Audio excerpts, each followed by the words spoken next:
બીજા અંકનો ઉપયોગ આપણે સ્પર્ધાત્મક પરીક્ષાના ઓપ્શન કેન્સલ કરવા માટે કરીએ છીએ, બરાબર?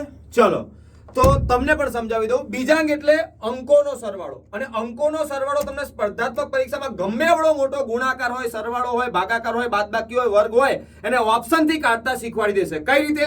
આવી જાવ ત્યારે. ચલો 235 ગુણ્યા 46 આવડો મોટો ગુણાકાર તકલીફ પડે, પણ આપણે અંકોનો સરવાળો કરવાનો. 2 ને 3 5 ને 5 10, 10 માં પાછું 1 ને 0 1. ચલો અહીંયા 4 ને 6 10, 10 એટલે મિત્રો 1 ને 0 1. આ બેનો ગુણાકાર 1 એકા 1.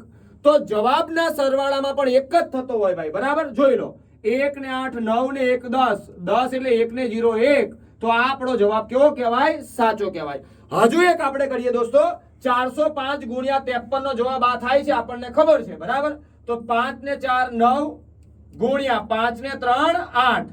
9 અઠા મિત્રો 72 થાય. 72 માં 2 વત્તા 7 કેટલું થાય? 9 થાય. તો જવાબના અંકોનો સરવાળો પણ 9 જ થતો હોય. તો મિત્રો 2 ને 1 3, 3 ને 4 7, 7 ને 6 13, 13 ને 5 કેટલું થાય? 18. તો 1 ને 8 કેટલું થાય મિત્રો? 9 થાય. જો આ 9 તો આ 9. તો આ ગુણાકાર આપણો કેવો છે? સાચો છે.